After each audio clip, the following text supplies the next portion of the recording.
And I find the sport itself is just set up perfectly for every metaphor possible. Right. You know, you think, okay, like even think about catching up, think about a lineup. Like, okay, what if I just grab you and throw you in the air? You can catch the ball. I can't jump that high, but I can lift you up and then you can catch it. It's working together. You know, what if I just bind onto you and push and drive, right? We're going to be stronger. And it's not about who's in front. It's about achieving the goal and knowing that we do that working together. I think the minute I stepped on our practice field for rugby, the calling happened. An 8-year plan to be on the team. And I was in it within 2 years. Don't wait until you are a pro to be a pro, right? Like, I like doing something, stopping and learning from it. Like, it just looked like it was a heavy hit. To give up, it's not up. You know, that's the first time I played like professionally. I'm making rugby money. How can I make money outside of it? And there was 2 Scottish guys, and they said, "Oh, you're here for the movie." Rugby is a sport where that's often coupled with actually having a good time. He looked at me and he says, "You guys are awesome." Grow rugby, grow rugby, grow rugby, grow rugby, grow rugby, grow rugby, grow rugby, grow rugby.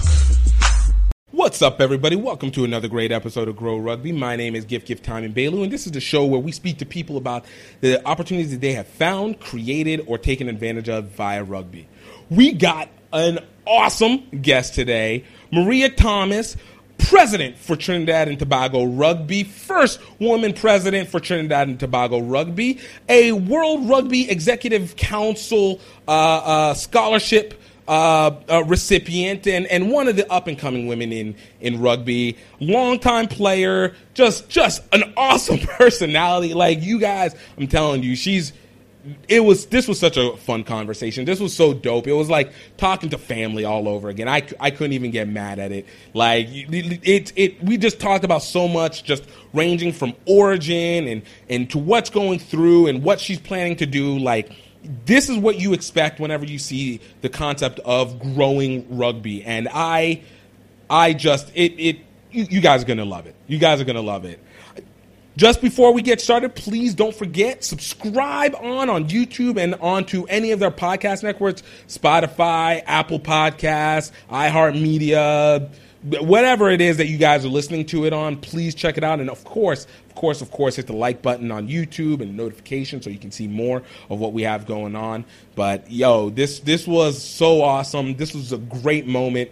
Guys, it's been a wild week. We're getting almost a month into the Olympics. I'm still trying to get ready to head out there. It's supposed to be, it's getting tight. Like, there is so much expectation that's coming from this. Not even expectation in terms of like what anticipation, but it's like what they're requiring from us, man. It's like it's the COVID regulations, but it looks like they're still pulling through. For those who are wondering, from the media standpoint, it looks like they are absolutely going to go through with it, and I see no reason as to how or why they're going to end up canceling it at all. So expect an Olympics, expect some rugby, and I'm hoping to be able to be over there. But in the meantime, I hope you guys enjoy this. I want you to listen to the great, the awesome Maria Thomas. Check it out.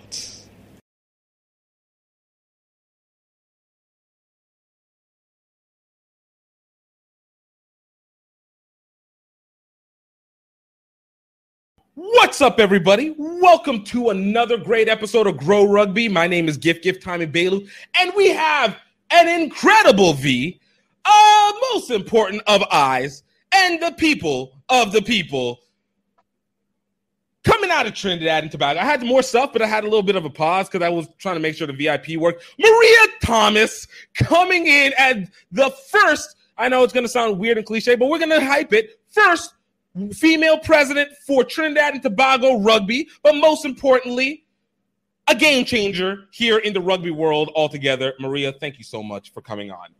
It's a pleasure. Thank you for the invitation. We were just talking before, and I always love talking about the first time of meeting people. But we've been in the same groups. Mainly, I think it was through the BIPOC group that I've known and seen you through. And so the weird part is, I don't know if you're getting this now, if you've gotten it before, but whenever you're in kind of rugby, you start getting friend requests and you start sending friend requests and you add people that are just rugby people because you're like, that's fam. Like, I don't know, random stranger person. We got common friends and you're rugby. All right, coming on. So whenever you got appointed, and I was like, man, I want to get to talk to her because I've talked with Katie Sadlier. I've talked to Adam Milby. You know, I've talked to Erica Mori. These women who have made such impacts in the rugby world and have been part of that World Rugby Women's Council scholarship that was going on, yourself included. I was like, yo, I need to talk. We got to keep the trend going. And then I was like, wait, I think we're friends on Facebook already. We're already friends. We're already friends. I was like, oh, this works. Okay. And then it was like first intro. So it's really dope to have not unintentionally, already been friended through rugby, fam in rugby, but now to be able to take it up and to be able to make it a much more one-on-one official stance. So big, I like it. I don't know. I didn't have anywhere to go with it. It was just like I wanted to make that stance right there. No, it's absolutely one of the things that I love about rugby is that, you know, because we play rugby, we just have this understanding of each other. Our rugby community, our teams, we are so dynamic. We talk about the inclusivity as far as like body types and skill types, but we're also inclusive in personality types. So, you know, when someone knows, hey, that's a rugby player, you're like, all right, okay, so all right, I can work with this person. You know, we got the framework. We got the framework to be able to work with it. It's like the icebreaker. We've already had that icebreaker, and it removes that apprehension and all of that. When you meet someone, you're like, okay, let me make sure that, you know, I give a good presentation, et cetera, et cetera. And right. I think we're so accepting of each other that we're able to be ourselves and be more productive in that way because of rugby. I've had, like you said, tons of conversations. You see someone's like, oh, I had a rough day, and you just, hey, what's going on? Like, how are you doing? I've had amazing conversations with people that only because I saw online that they, you know, were looking for some help. I've had people reach out to me. I've had countless phone calls that really lifted my spirit. Even leading up to the campaign was when you interviewed Nicolette Pantor. Yeah. And like the timing was so perfect because I was like, yes, I get to watch my teammate. I get to listen to her talk. I get to be reminded about why we work so hard for this sport.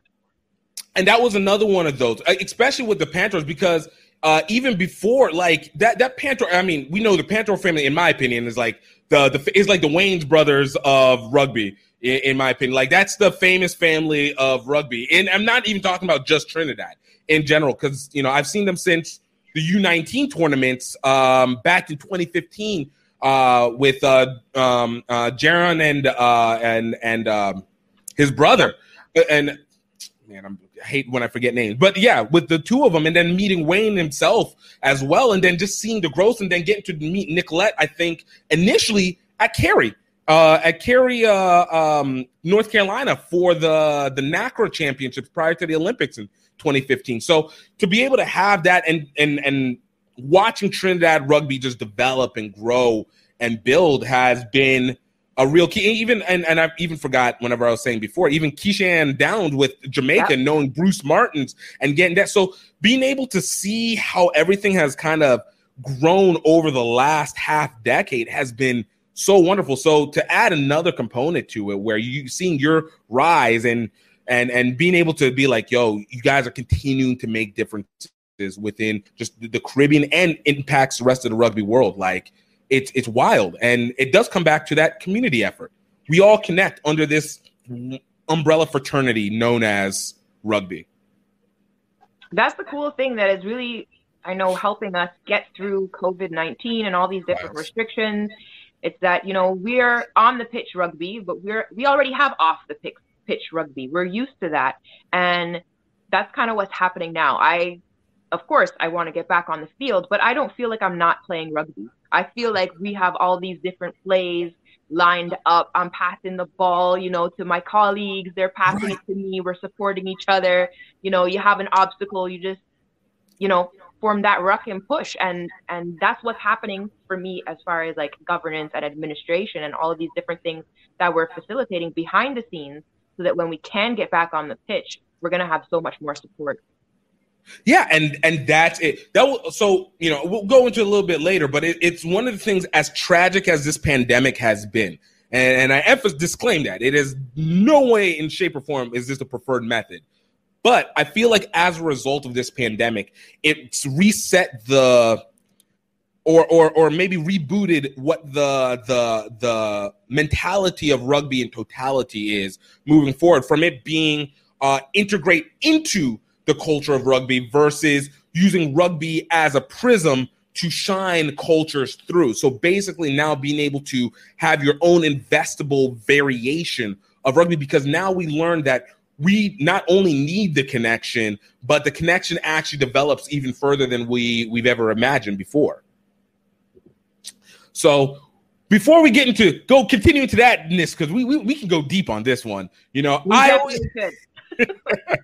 I love talking about every superhero origin story. I think it's one of the most important things in doing it. And I want to know what your origin story is on this one. So, Maria, tell me, how did you get started with rugby? All right. Well, I'm with you on the origin story. Orange stories, I started rugby late. So, my father's Welsh, so they've got rugby somewhere in my blood already. And I didn't start until I was 18. I was in university. I lived in the gym all the time. My usual workout was find somebody who's lifting something heavy and run your mouth and then hope that your body can back you up. So also forever the competitor. Yes. So, and it was actually Tamara Dixon who was like, hey, you know what? You should play rugby. She identified me as a rugby player before I was even playing rugby. She's like, when I saw you take 3 of those cardio classes in a row, I was like, nah, man, she can do 80 minutes easy. Right. And just that intensity, she was like, yeah, I think you need to play rugby. And I said, okay, sure. She hooked me up with the city club and that was it, I became a rugby player. So I'd played tons of sports before. It's probably a shorter list. The mainstream sports I haven't played. I always loved sports, always involved in sports. Right. But I definitely became a rugby player. So within that year that I started playing rugby, every sport I played was rugby. I subbed in for a basketball game at the university for one of my housemates. Yeah, I was fouled out very quickly. Yeah. Oh.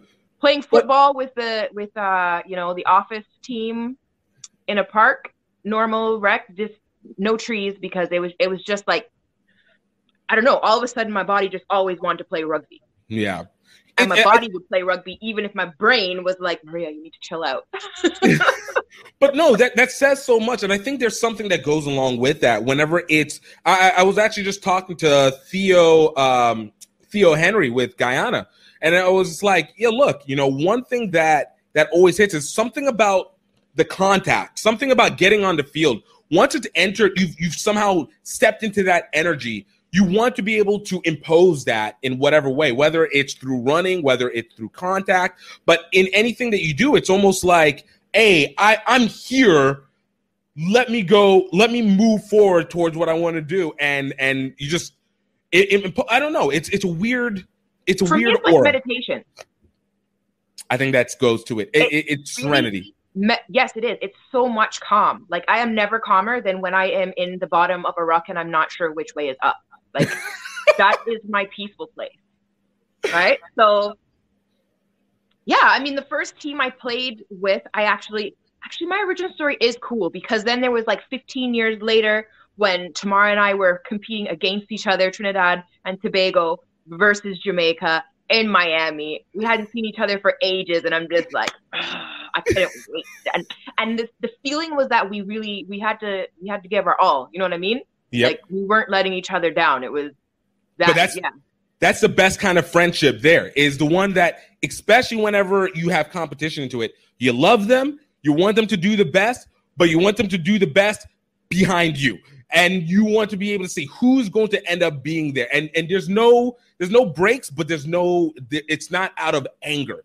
It's just out of that's where that rugby mentality came in, right? Because of all the people, she was the person I had to hit the hardest on the pitch. Right. Because that was how I showed her respect. That's how I was like, yo, you identified me as a rugby player and look how hard I can hit you now. It's not, and then of course afterwards, yeah, we'll lime later, you know, and catch up. So that was one of the amazing aspects of this, you know, origin story. Another was when I went and played in Canada with Guardian Angels, and I'm watching this woman thinking, I'm recognizing her, like, you know, I know her, like I know her. I'm supposed to know who this person is. And she was actually one of my teammates from my first club team. And I was like, here we go again, like years and years later, and we're still connected by rugby, you know? And she was kind of like, oh, you know, oh, okay, I remember. She's like, oh, sorry. I was like, sorry for what? She's like, well, I think we were kind of a pretty tough team. And I was like, there's some perspective. I didn't know. I thought we were wonderful. Like, I thought we were super nice. We were really awesome. Like, maybe that's when people think that I'm so, you know, they'll be like, Maria, just tone it back a little bit. And I'm like, what are you talking about? This is the baseline. You're experiencing me at a level 3 right now.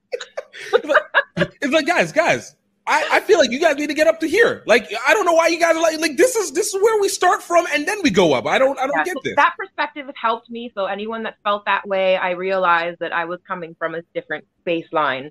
So We're all good. We're good. Yo, I love this. So, you know, kind of speaking of that, where was it that you started playing? Was it in Trinidad or did you play outside? So where was it? Because I know it was late, but like, where were you? Where are you born? In Ontario. Okay. So you're based from Canada originally. Yeah. Okay. All right.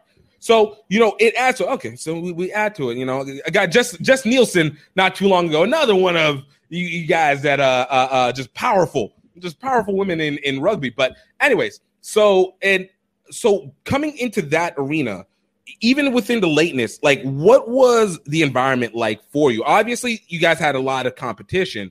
You guys were very competitive, but for when you entered into it, in comparison to what you've done with other sports, what did you feel like was the environment for you? When you began playing? When I began playing, I did not know what I was doing at all, right? It was high level of intensity. The coach would just give me a job, and I had that one job to do, and I had to do that job the best because otherwise, like, everything depended on me doing my job. But of course, every other person on the team, they had their jobs, and I knew that they had to couldn't worry about what their job was. I just had to do my job. Now, I started out as a flanker. I was a jumper, always. You know, the catcher. So, like, I really had, like, basically, they touch the ball, you put them on the ground. Like, that was, if I had to know one thing, it was that. That was the same thing here. I remember getting blown offside all the time. I was always offside, but I didn't know what offside was. I didn't know why the whistle was being blown. I figured out that it was me, but I didn't know why. And I was like, what's happening? Like, can you explain this to me? No, you have a job to do. You do your job. So I was like, cool. Like, that's awesome. I can do that. I have a job. I'm going to do it. Total peace of mind. Like, I didn't have to worry about anything else. Right. I'm not saying don't know the rules. Yes, athletes, please check your rule books. Be good athletes. Don't be a pain to the referee. We need the referees. But as far as when I came into rugby, that's kind of what it was. Every single thing that I had to do was full intensity. I remember a day we had training and we had to do, I don't know, a lap of the pitch, right? Yeah. And then I guess there was some ambiguity whether it was 1 lap or 2 laps, but it ended up being 2 laps. But I didn't want to do 2 laps. So I was kind of playing off of, like, maybe it's 1 lap. So I was trying to get everybody to stop and get water at 1 lap. But everyone's like, no, we're sure it's 2 laps. And they're going. So now I don't want to look dumb. So I drink some water and whatever. Right. And then I hear the coaches being like, oh, why did she stop? You know, she's never going to catch up now. I was like, never going to catch up? It's probably the fastest I ever ran in life. I was like, oh, no. And so I chased them down and I made sure that I finished first. But it was that kind of accountability that I was wrong. You know what I mean? I was trying to be lazy, but at the end of the day, I have to prove that I can make up for that. And then since then, nope. If it's 2 laps, if it's 10 laps, I'll be the person who's out doing an extra mile before training to, you know, warm up these old bones. Hey guys, I just want to take a quick moment to talk to you about the Rugby Outlet Mall. Now, I know you guys have heard me talk about this many times in the show before, typically in the intro, but I wanted to really make sure to get your focus on it because the Rugby Outlet Mall is not just the commerce hub for GiftTime Rugby, but it is an area where we want to be able to create the movement and the symbolic elements that add to the movement. The Rugby Outlet Mall is here so that we can have something that not just to have for the field, but more importantly to be able to have as a regular lifestyle. Because as you know, rugby is not just a sport.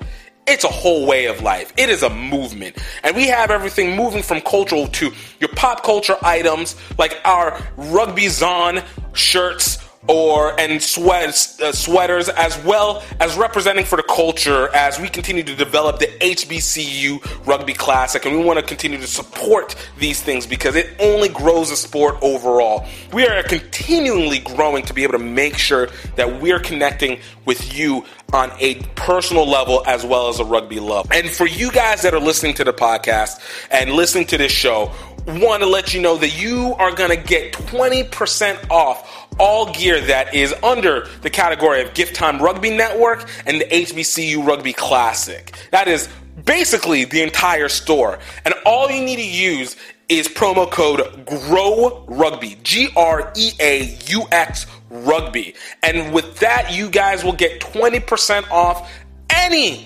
clothing that is in the store as of right now. And of course, we're always building up more and more each time. But we want to make sure that you are able to symbolize your rugby faithfulness to the rest of the world and let them know that there is an opportunity to be able to develop, to grow, and to get better each and every time in this sport. So guys, I hope you guys check it out. Definitely go, and you guys can go to www.rugbyoutletmall.com. That is rugbyoutletmall.com. Guys, you're not going to want to miss one bit of this. Now let's get back to it. Look, but that's important. One, first and foremost, I completely relate to the flanker story. I had the same thing whenever I first started playing. My initial is American football, obviously, and so the idea of tackling was never lost on me. But it was, well, what do we do after? Sometimes like on the ground. I remember one play, and I feel bad for the guy too. I think we ended up being cool, but a guy went to ground and had the ball and put it out, but he had no protection. And I didn't know that we could just pick up the ball or just roll him out the way. I went, as a football player does, full force into his ribs and to push him out the way, because it was blow the person off the ball. That is all you know and to do. And my coach was like, I definitely got a yellow card for it. My coach was like, hey, look, I like the energy. You don't have to go that hard on it, but keep doing what you're doing. Like go after the fly half, go after the ball from there. And it does make it a much more tunnel vision as you continue to learn and build up from there. And I like staying at flanker as a result because I do like the freedom that goes with it. I think this just works for my personality. But even when it comes to the competitive edge, I'm very much in that same guise where it's not even just a competitive edge. And I think that might be sometimes a pejorative for people, but it's more of just like, I don't want anybody to think that there is a can't. Like, there is a choice that I'll make whether I want to or not. But if you place it in front of me and you make it seem like it was not, I will have to prove otherwise. Yes. And it's even to keep that intensity for yourself. Right. I'm kind of an all or nothing sort of person. So I have to engage myself and I have to make the level of intensity such that I keep pushing myself. So exactly. If I'm doing sprints, if I'm doing a test, then yeah, I want to know what my score is. And I want to know how that compares to everyone else's score. And I want to know how much better I was than last time I did. Right. And then I'm going to think about what did I eat today and how am I going to make this better, which was I wearing my fast boots. So all of those things makes it fun for me. And I know that sometimes that can be misinterpreted because there's two types of competitiveness. There's a kind of competitiveness that is necessary and so important, which is for yourself, that you're competing with yourself, but also to motivate your teammates as well. Right.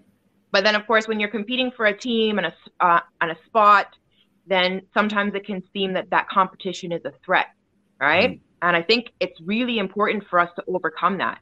Because when I think about, the teammates that I measured myself against. I was a better player because I had to keep up with them. Because if I saw, you know, Kenesha Vincent lift 5 pounds, press 5 pounds more than me, then I was adding 7 pounds. You know what I mean? So, but that's the purpose of the iron sharpening iron. Sure right now. Right. But that's the purpose. It's the iron that sharpens iron, and you want to be able to keep making each other, because the key it's very key. I'm not doing it to push you back. I want to get ahead, and you low key on the inside, you want them to try and get ahead, so you have another reason to push ahead again. It just continues to just create a momentum, and that's I agree with you. It's where you separate the obsessive nature of wanting to demoralize versus the progressive nature of wanting to develop and build up the aspirational standards each time. You know, sometimes not everybody realizes that's what it is, but it's still the intent for that. But yeah, you know. I know. I guess it's something that is, I guess, from what people tell me, it's a little contrary to human nature. But for me, if I've worked as hard as I possibly can for something, yeah, I'm going to be gutted if I don't get the result. But if I've worked along with you and seen you work as hard as you could work, knowing how I felt and how hard I have to be happy for you. How could I not be happy for you? Because I know how hard you work. And I know because of how hard I worked and because of working together that you are the better fit for the team, and you carry part of me on the pitch with you, because we made that progress together by pushing each other. Exactly. So, you know, once you jumped onto this team, how long was it before you started doing your first national team work? Well, the interesting thing is that I heard that we didn't have enough people for the national team. So training is difficult, right? If you can't play games, you don't have enough people to run the drills, you don't have enough people to actually do full contact training sessions, because, you know, you have to consider recovery and all of those things. And I heard that they needed people. I heard that it was tough. Like, if you came to train for the team, they're like, great, good, we have somebody that we can do this practice on. And I was like, well, I mean, I have a body, and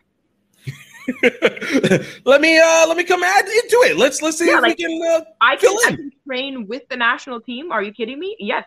Sign me up. Yep. Sure. Break my ribs.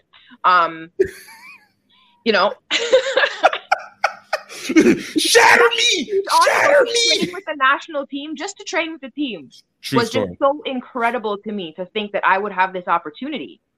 You know, I didn't even think as far ahead. Kind of that same thing where I had one job. It was like, okay, well, my one goal right now is I'm going to train with the national team so that we can have a better team. They're going to have a body to practice on, because I like the contact. So some people don't like it, and that's fine. But, you know, I've gone from it doesn't matter to me if I'm hitting or getting hit. Like, I just like that part of the game. So I'm not mad about it. Like, that's fine. I'm happy with that. And so, of course, as I continued training, and this is where I got in, where it was like, okay, these women are a lot faster than me, a lot fitter than me. How much work do I need to do to make sure that I can keep up and be good competition for them? Because I'm not actually contributing if I'm dragging my feet. So I never missed training sessions. I always showed up no matter what. And yeah, then eventually I got that call up, and it was just incredible. Because my goal was to train with the team. I'd surpassed that by being called to the national team. And then it gets back to, you know, we ended up in Miami, and Tamara's there to play against me. And I was just like, wow. But so for you, were you traveling just constantly between Trinidad and Tobago and Canada? Or were you living in Trinidad and Tobago at the time? Like, because there's a lot that you said without saying a lot of things in between here. So there is a lot. I mean, this hour is not really a long time. So I was coming down to Trinidad about twice a year. Okay. Was that just because of family and friends, or connect with the? Yeah. I was coming and staying with family, and I would just tag along with my cousin Vaughn. He was training with Yui, and I would go to Yui training. My mom would, you know, think, oh, training. I remember one time she's on the phone to my aunt, you know, saying, no, oh, I don't think Maria should go to rugby training. No, she doesn't want me to get hurt. And I'm, of course, like, let's go. We got to get out of the driveway before I get stopped because I'm going to rugby training. The experience with Yui just was so amazing because, of course, I was playing at that time as a men's team. So I'm playing and training with them. I need to get permission to play any games, but that camaraderie was there, you know? And Nicolette I feel told me beyond safe on the pitch because of that camaraderie. Yo, no, I love that. No, Nicolette was telling me, she was like, one of the big aspects that come with the Trinidad women's rugby team is that you embrace new players. Because it's play for passion. You want to be able to make sure that the love is truly there. And it sounds like that was one of the biggest welcoming factors for you. Huge, absolutely huge. And just in everything in my life, when I actually made the move and I came to live here permanently, they were a huge support to me and continue to be. So that's something that, yeah, when you say origin story, like every single thing, these connections that I've made in rugby, that I never planned a grander future about it, but it's those same people that have been consistent. I moved a lot. Like our family, we moved quite often. So as far as knowing people for a long time, that's a novelty. As far as going through certain things that you experience just because, you know, you're growing up, that's what happens in life with the same people. I would experience things with different people all the time because I was always in a different location, right? But then rugby, first as a sport, was something that was consistent for me. And now I'm looking and I'm like, these are all my same rugby buddies. Like, we're just this family that's been growing up together. And, you know, someone went off to school here and someone got a job over there and this one has a family and all these things that happen, but we're still this family in rugby. Facts. No, and that one I think is one of the biggest key components when it comes to understanding what the real factors of what the rugby culture is. You know, for me, it's the same. Like I always say it, and this is why I always talk about the time, like I said at the beginning, like what's happened over the last half decade, especially within rugby. I moved around a lot when I was younger too, but we had lengthy stays, maybe 4 to 5 years per stay, give or take. So it's enough to establish, but not enough to be like, okay, this is just a home. It's like, no, I don't know what it feels like to move into different schools with people, like to put it like that. Like, so but you get to understand a certain dynamic. So whenever you're coming into the rugby world and then you start to see the interconnection, it's the weirdest small big world that you get to be a part of. And even now, over the course of the 8 years I've been doing media, and then the decade to I guess now 11 years, 12 years now that I've been doing rugby in and of itself, you don't realize the interconnections until you interact with it, if that makes sense. Yeah. And then once you're just like, oh my God, yo, I didn't even realize that we had to, even that's you. That's you. Okay. I was like, what? Oh, okay. Oh yeah, I do remember. Oh shoot. And it's wild because, you know, it's something that you usually only get whenever you're in small towns or you are in very niche industries that happen to be within the same town. Take a Hollywood or something like that. That's very much centralized within a specific location, and then you can have shots out there, but centralized. But rugby doesn't have a centralized location. It happens to just be, you might get that one regional aspect, or is that one game that connects you to everybody else that goes from there. And then you don't realize how much that actually impacts what you do later on. The people that I know now were people that set up 6 years ago, and it was just like, oh, we're cool. It just, now it happens to be, we can be useful outside of just friendship to each other, but stay based in that foundation of rugby and friendship. So for you, as going into this, when you moved to Trinidad permanently, all right, because that's a big move. I know obviously you moved around, but that's still a big move. Was the move a rugby move, a cultural move, a family move, a necessity move? Because what was the motivating factor for you to want to establish? So I was asked this question the other day and I wasn't ready for it, but you're going to get the same answer because, you know, I'm kind of an open book like that. Hey, I love it. I'm going to try and get a different twist, but I love it because the competition in me says, oh, you got the same answer? Oh, we're going to get a different answer now. Oh, don't worry. We have way more time for this one. So, you know, my home was very multinational, not only because I have, you know, a Welsh parent, a Trinidadian parent, but also, you know, we had adopted family within Canada while some of our family was abroad. So, you know, France, Italy, it was a lot of multinational influences where we grew up, even First Nations. So I always had a lot of different cultures. We spent a significant time across in Wales. At the time, I thought it was significant. I've spent longer periods other places now, so it wasn't really, you know. It was key significant. It was growth significant. You know, and I felt like, well, I want to also have this experience from Trinidad and Tobago as well, you know. And I was coming down regularly, and of course, the comment is that, you know, I'm a tourist. And I didn't like being called a tourist. I didn't like being told that I don't know what it's like to live in Trinidad and Tobago. Like, that's not a part of my heritage if I just come and visit and have a fun every time. couple times a year. Yeah. Also, I am trying to live the hashtag tourist life everywhere all the time because I should have a fun time in the grocery store. You know, like this should be awesome. All of these experiences, they can be fun.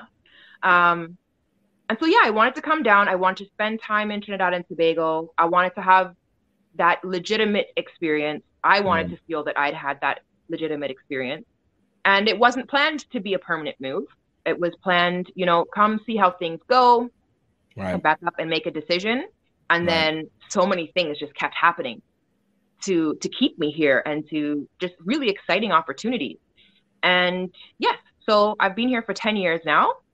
And well, the past year I was living in Russia. So oh, wow. Okay. All right. Wait, we got questions. There's more questions over here. I know, and we're already halfway through. You're gonna run out of time. I'm just letting you know.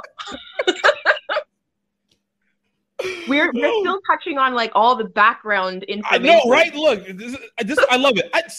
Oh, my goodness. All right, you know what? This was meant to be in too many ways. Mainly because of the mere fact that you know that you got to come back for a second one. I'm already happy about it because I was gonna say it, but thank you. Thank you for it. There we have it. I feel good. All right, we can touch it, but yeah. So, but coming into Trinidad, so it was like, oh, it became a calling without realizing it became a calling, essentially. Yeah, because I really wanted to be in touch with my heritage and all the things that went into me being the person that I am, the experiences that I had growing up. Like I said, my parents were very conscious of making sure that we had different cultural aspects from our heritage and from the heritage of people around us. And it was something that I wanted to experience. I thought it's really important. I thought about doing maybe an exchange with school, had one set up, didn't end up doing that.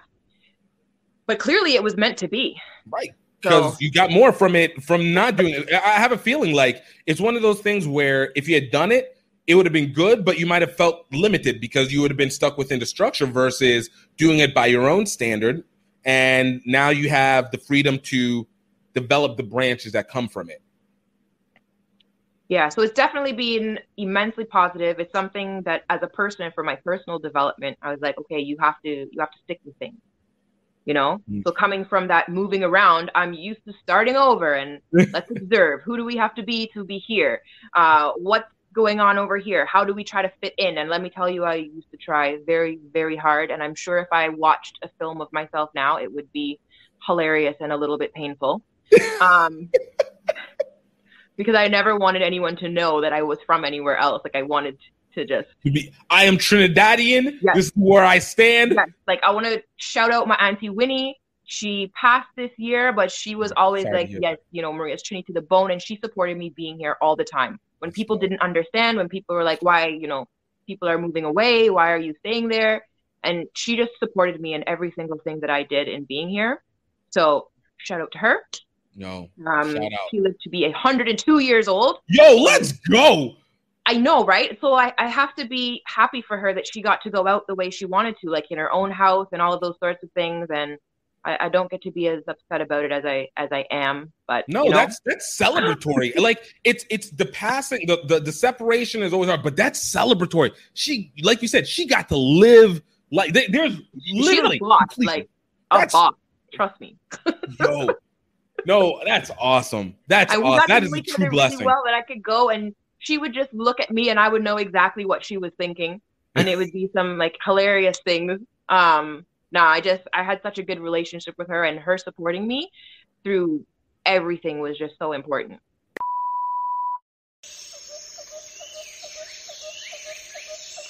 Hey everybody, this is just the break train sending out a personal little video diary to all you people out there, where I am going to document me riding most of the way between Singapore and Tokyo for the 2019 Rugby World Cup. Number one is because as part of my business I do Rugby Lovers Guide to Asia. Number two is I want to bring a lot of exposure to the rugby clubs and the rugby NGOs and charities. Also on a personal level, I just want to break the funk I've kind of felt I've been into for the last 10 years. So for the next 12 months, I poured myself into the Singapore to Tokyo campaign, but it still wasn't enough. I needed help, and it came from Louisiana. We in Singapore, baby! Gift from GiftTime Rugby USA is a extroverted tour de force. Say hi to my people out there. Which makes up for my social shortcomings. This place is unbelievable. No! It's not just it's like what's he supposed to do? Morons, a bunch of morons. Guys, picture with me. Picture. Australian. G'day, mate. You can use my phone. But what unites us is a hunger for adventure. Off to KL, Kuala Lumpur. Woo! Gift, where are we? We're in Mount Fuji, baby! Our love of Asian rugby culture. 1, 2, 3, Central! Yeah!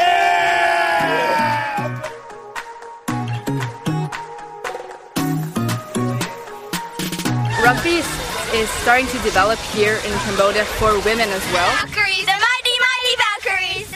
And allows us to overcome incredible obstacles. It's just got so thick. It's just so thick here. Now it's pouring down rain again. But coming to this Thai-Cambodia border has renewed all the aggression. So the whole thing's gone buggered. I got hit. What? I got tail-ended by a motorbike. I can just feel that knee, that ankle just going in all the wrong directions under the weight of my body. But that doesn't compare to the pain of failure. I'm dying. Oh, I'm dying. And that's what I've been worried about this whole time.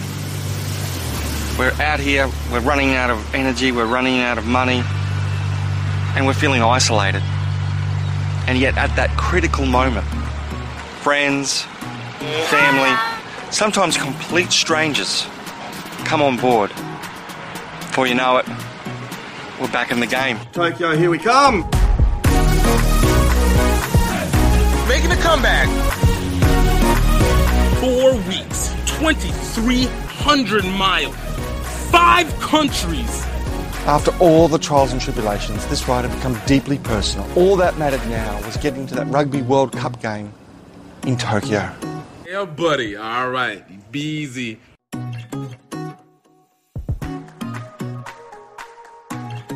Go check out redearthfilms.vhx.tv to get your copy of Singapore to Tokyo any way we can. That's redearthfilms.vhx.tv. Oh, man, I love that.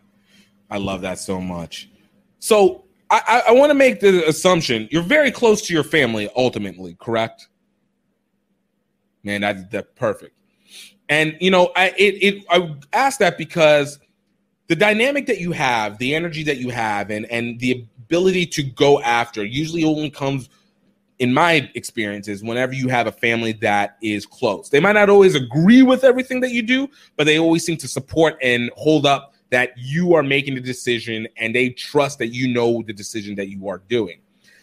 When it comes to things like leadership and stuff like that, do you feel that you have been able to maybe, and this is going to sound weird, but been able to make enough mistakes to know that you are capable of making the right decisions because you've had a supporting system? Or is it something that you feel you've been developing incrementally with a purpose? Or like, how have you felt your leadership style and perspective has come together? I think it's evolved very organically. I have absolutely made lots of mistakes, sorry to the people I owe apologies to. I feel, look, you can't be a risk taker and not be like, this is why I ask. Risk takers have to make mistakes to also understand why they know what they do.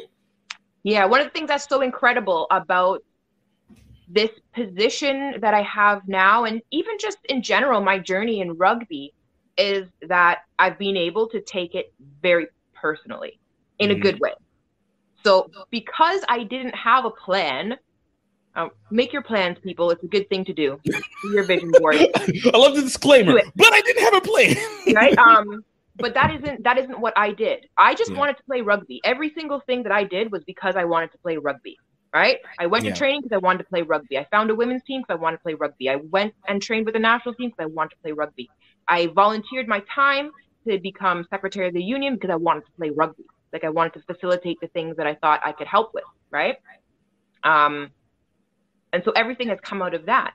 And then what's interesting is that, you know, it's an elected position, and I am eternally grateful for the rugby community because not only have they shaped me and impacted my life in so many ways, they've also made a decision that they're going to give me the chance to lead, especially right now, and they know me. Right. Like they know me from rugby. And it's so cool because you think about like, how do I get to be myself and how do I be this role where people are going to look to me as an example? And it is definitely something that I think about often because I want to make sure that I'm always a good role model. You know, that's where the disclaimer is, yes, plan ahead. It's really good. Just because I didn't do it, don't say Maria didn't plan and it worked out. But it's why you know it. A person that doesn't plan, just do things, just take opportunities because you're going to achieve goals that you didn't even make for yourself. I love that. And you're going to find people who can support you. Katie Sadlier is an excellent example. One of the things I love about her is she is achieving so much and she is so human. She's so natural. She's just a person that she's a person, you know? I love talking to her. I can reach out to her when I'm stressed out about something and I don't know what to do. And she just makes me feel really good about being myself, about where I'm coming from and about the experience that I'm having. And it's so validating. And I find that in the rugby community a lot, we have that where we're like, yeah, no, it's okay to be you. You can be yourself. How can I help you? How can I support you in being yourself? And that for me is hugely important. Yeah, no, I feel like that. One, I mean, I can't agree any more so than what you said about Katie and the conversation that I had with her. And again, the interview, but it was surprising just how transparent and just how freeing she is and open. And I think it makes sense whenever it's like, oh, I get how she got. I mean, even how she got to where she was makes complete sense based off of that. And then as far as the connection to rugby, like, you know, it is interesting that is one of the aspects of the culture that I feel always kind of gets actually under pressed. Like it's talked about, but I don't feel like it gets promoted heavy enough.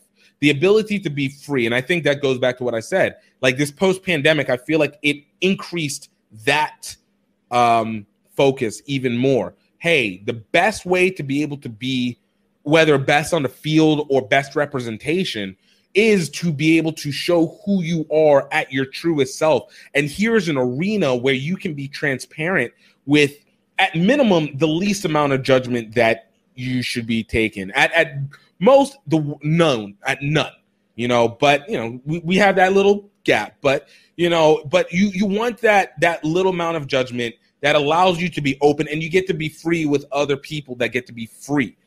And it's a psychological element that I hate comparing sports sometimes, but it's something that I don't always see in other sports. There's camaraderie in teammates. There's camaraderie in industry, but it's not necessarily freedom of self outside of the box niche of either your team itself or the people that you know within that arena. And I think rugby has a tendency, might be one of the reasons why it always has felt different, that you do have a freedom, even in the structure that can come out.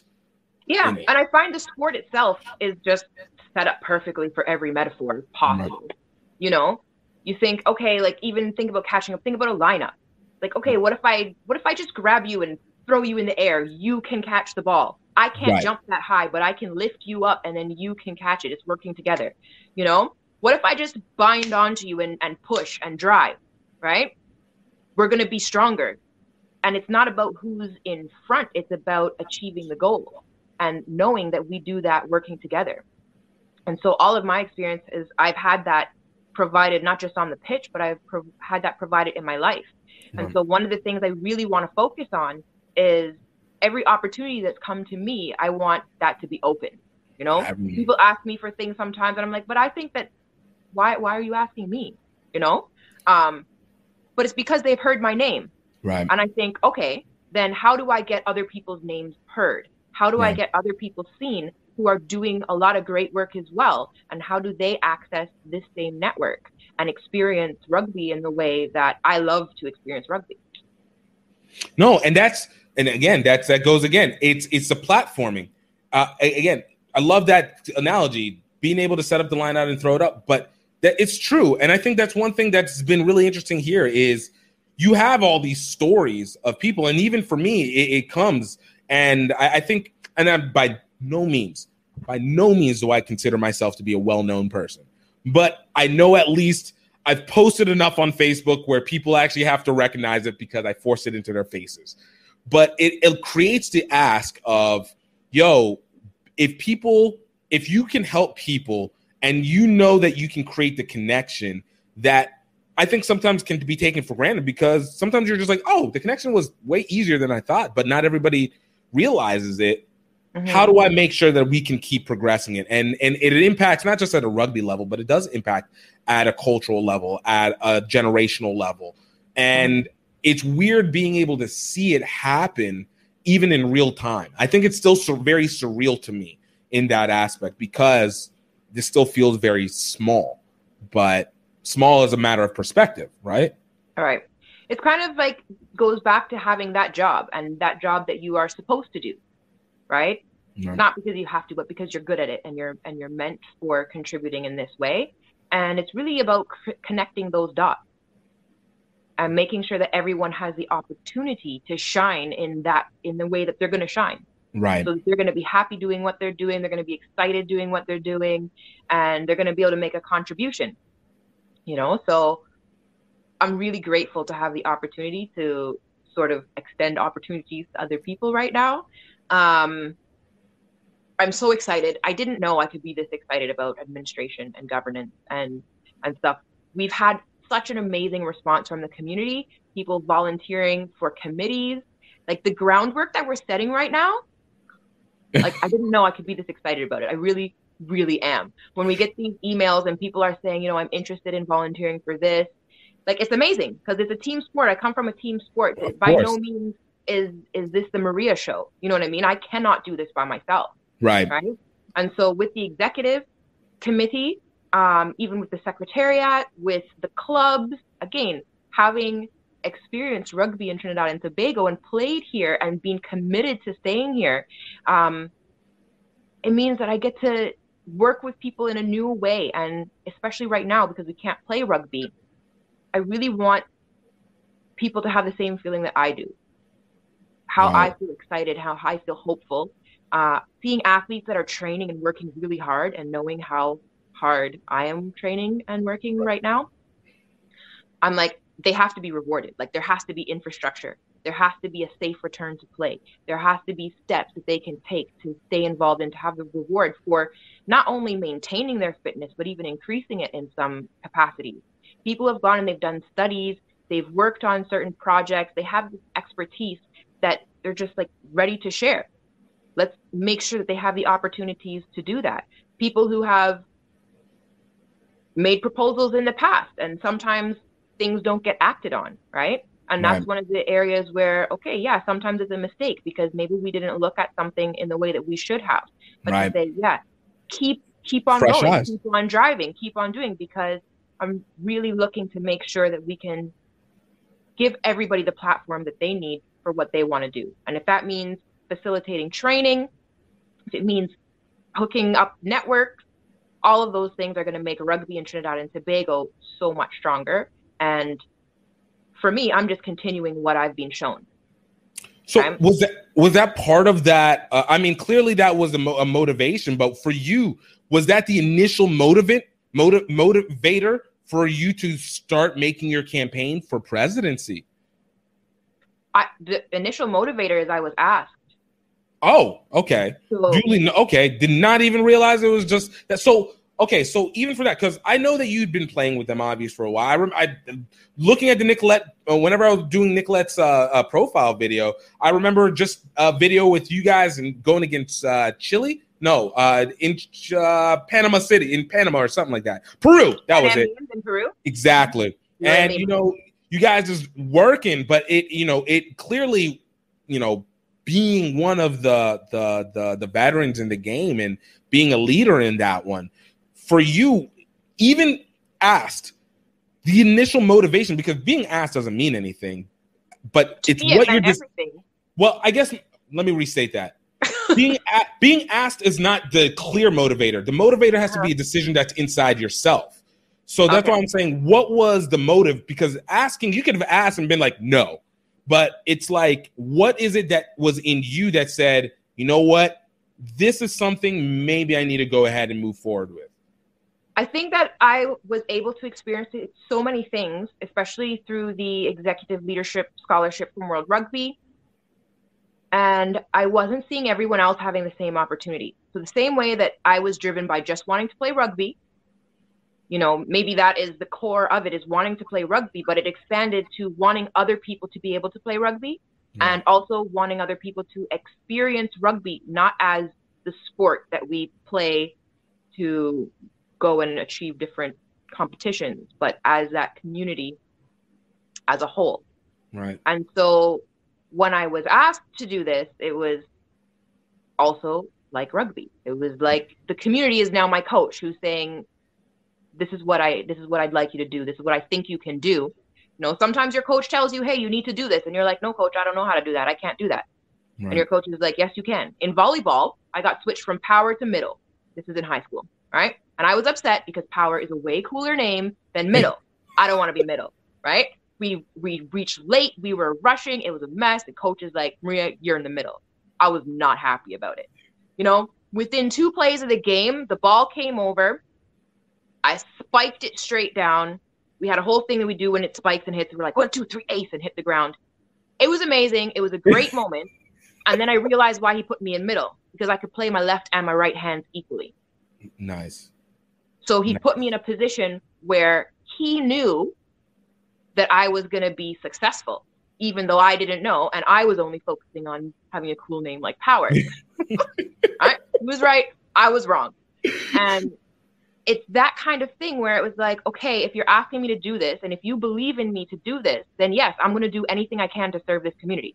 I have had so many amazing experiences in this community that anything I'm asked for, I am absolutely going to try and provide that. Right. And throughout the campaign, there was so much support that gave me that confidence. It wasn't like, Maria, maybe you should do this, or we'd like you to do this. It was conversations about how are we going to do this together, right? How are we going to get the rugby that we want to play? How are we going to stay connected while we're in a state of emergency right now. We have a curfew. I don't remember when the last time I left my house was. Oh, wow. The struggle is real. The struggle is real. It's really been a team effort. I refer to the executive committee as the executive.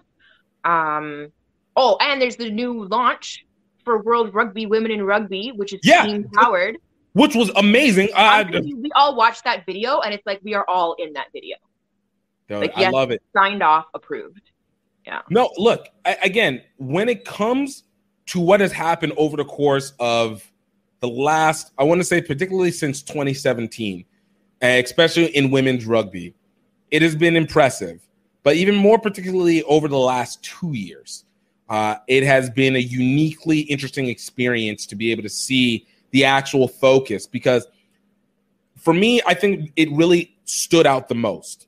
I was in Asia. A friend of mine, we did a bike ride from Singapore to Tokyo for the Rugby World Cup. Super dope. I would recommend it. Well, I wouldn't actually recommend it. Biking is hard. But do the trip. It was legit. And one place particularly was in Cambodia. We went to, we visited an organization called Kampuchea Balak. And their focus has been primarily on girls rugby. And so you see these girls, 10, 5, small girls who are Cambodian playing rugby. And at first glance, you think, oh, okay, they're just going to get run over, but they try. They brought the girls in from Singapore. They came to come visit as a game. When I tell you these Cambodian girls completely ran over these, I mean, the tackling was amazing. It was wild.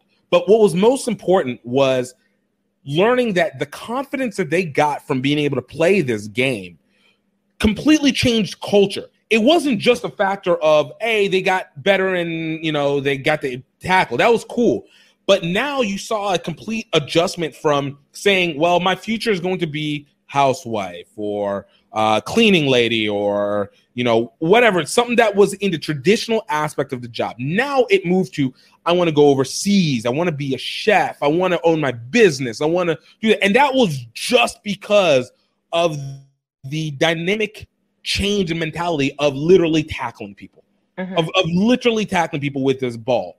And so whenever you see this same aspect go across an international element, and I look at it even from a women's standpoint, from an identity standpoint, and one that particularly stands for me from a racial standpoint, with especially here in the States and overseas, when we see more and more Black people being able to travel and get out of your own zone, and then you start to see that cultural widening, you get to see what actually happened and you see real development, because now it becomes that platform. We get to see people become those leaders that they always had the potential but never had either the opportunity or the vision to be able to attempt it. And we know perception is reality.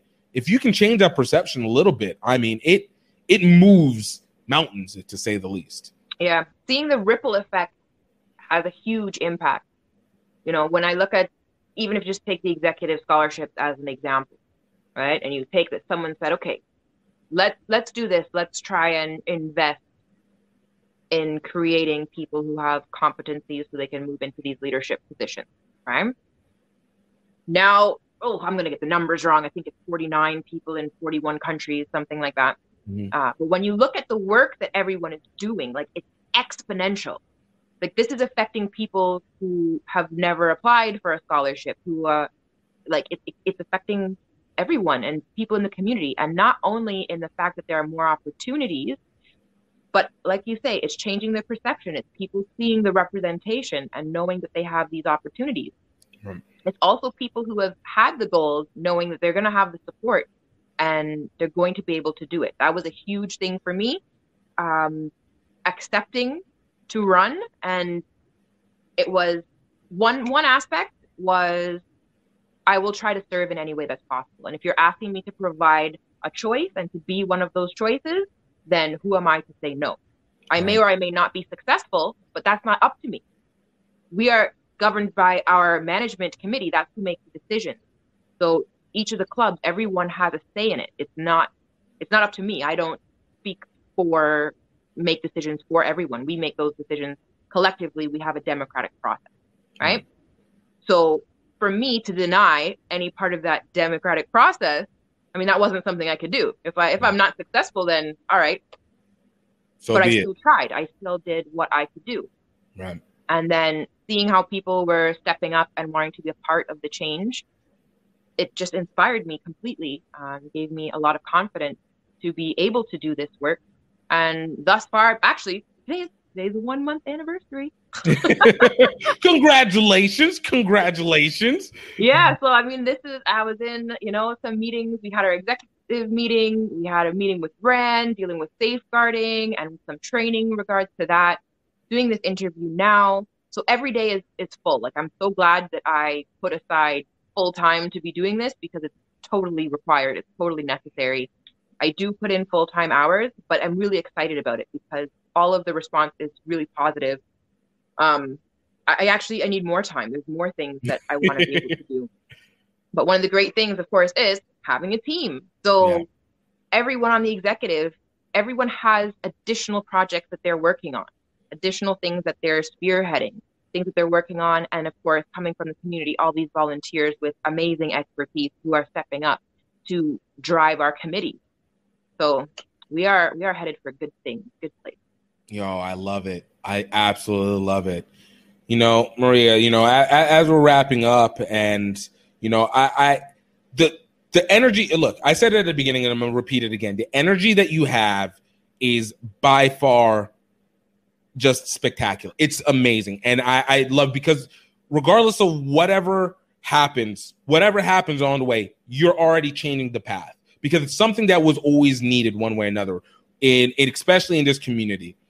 And so to be able to know that there is not just the accountability to self, to be able to make sure you do the best job you do, but the excitement that it's not a burden to you. This is literally like the feather on top of the icing, on top of the cake that you could have. That is this rugby journey that you get to be on. Adds so much more. And I think even what you do with Trinidad is going to be impactful for the country itself, not just the community, but the country. But I think, again, it's like we said, it's a ripple effect that occurs everywhere. It's a representation that now occurs. There's another young girl. There's another young generation. There's another, even there's another older person, you know, who is like, you know what? I didn't know, maybe if I could do it, but you know, I got the same excitement. Maybe we can do this too. Let me go ask and let me go find out, because it's not all the same journey. I want to ask this question before I kind of let it all go. For you now that you're in this position, and it's something that always occurs, I think, from being a spectator to now being an administrator. As a spectator, administrators a lot of times can seem very daunting or very disconnected from everything. But a lot of people I've learned, the full story isn't always known. Now that you're stepping into this administrative role, and add that with the executive scholarship that you've had, do you see a difference in the perspective or in the perceived perspective of what it takes to actually make rugby move versus what you would have as just a player or as just a fan? I think also I am usually asked, how do I balance being a player and an administrator, and is there a conflict in the roles? I'm not saying there hasn't been conflict. The conflict has been about people's perception that there should be conflict. But for me, hugely beneficial. The fact that I was doing both at the same time, I had the opportunity to be in a meeting in the morning and then understand the impact of that meeting in training in the evening. Nice. So I think that players should have the opportunity to play and focus on what it is they need to do. Coaches should be able to coach and focus on that. Referees, every person should have the ability to focus their energies on what it is that they need to do and what they want to do. The only way that works is if each of those areas is functioning. And there needs to be someone, and I think especially when it comes to the executive, right? It's the role of the executive to understand the needs of all of these people and make sure that they're being met. And you cannot understand if you don't do it, right? Facts. If you don't know the rules of the game and you don't know why the referee's blowing you, you're going to be annoyed about it. The referee, you can't even play without the referee. So you need to understand where that person is coming from, right? The amount of work. I mean, go on World Rugby Passport and do the laws. See how long it takes you to do that. Because it took me some time, right? It took me some True time. story. You know, these people put in a lot of hours, a lot of training, a lot of work, and you're not even nice to them? Come on, right? Your coach has a life to live, and he's coming to try to make you run around the thing while you're trying not to run. Come on, like, try to be a good athlete, man. Don't make it hard for him. Don't make it hard for the coach. You know, just listen, just do the thing. Try to understand that if he says your butt is in the air, it is. You are not as low as you think you are. Get someone to take a picture of you, because believe me, it does not look the same way as it feels. Speak those facts. Speak those facts. Trust me, I'd be like, I am as low as I can go. And I'm like, oh, no, I wasn't. Yeah, so it's just having that understanding and that respect that you can develop when you know how much work each person puts into what they do, right? And that's all the way through administration. The amount of email communication that we have coming through the Secretariat right now, I'm just like, it's a lot. And if they're not doing that, if we didn't have a Secretariat, that would put so much extra pressure that we couldn't apply to setting up these committees, to setting up different programs, to getting different training in place. So we all have to be able to do our jobs, to work together. And the more we can take a little time to understand what someone else does, the better we can work together. No, I love that. And that's a lot of realness there. And that it's one aspect that I think needs to be emphasized is understand the jobs that go across. Doesn't take one away from criticism. And I think that always lets us make sure that's the accountability. We listen, but we filter. But we still know, hey, understand what everything takes. So I'm really happy to hear that. Maria, I want to thank you so much. I want to thank you. So this is so good. And we're gonna come back for the second part because this Russia story thing, this Russia thing, we kind of blew over it a little bit, but I'm gonna let you have a moment to let it seep and get the story even tighter.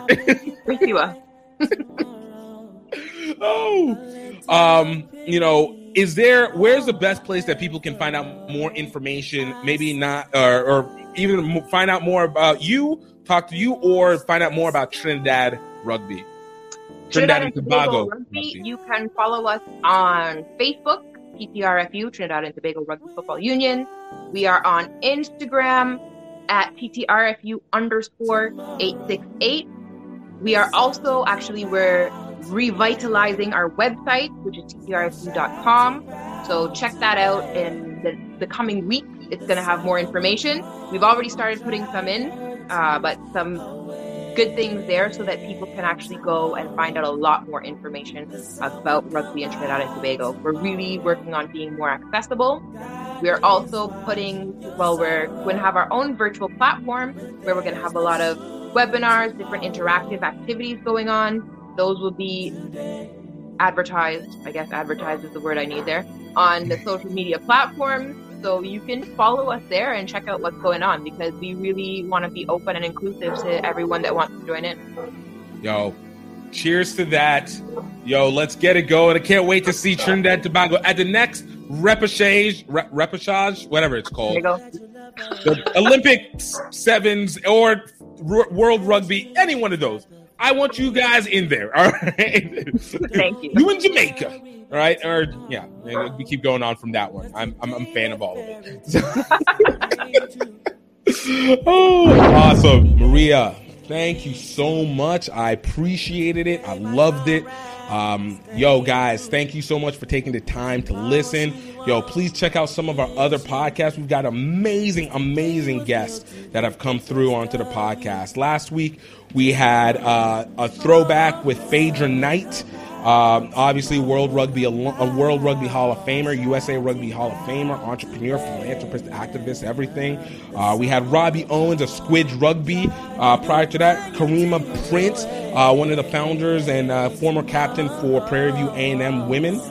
We had Akinola Raymond of Rugby United New York and TikTok star.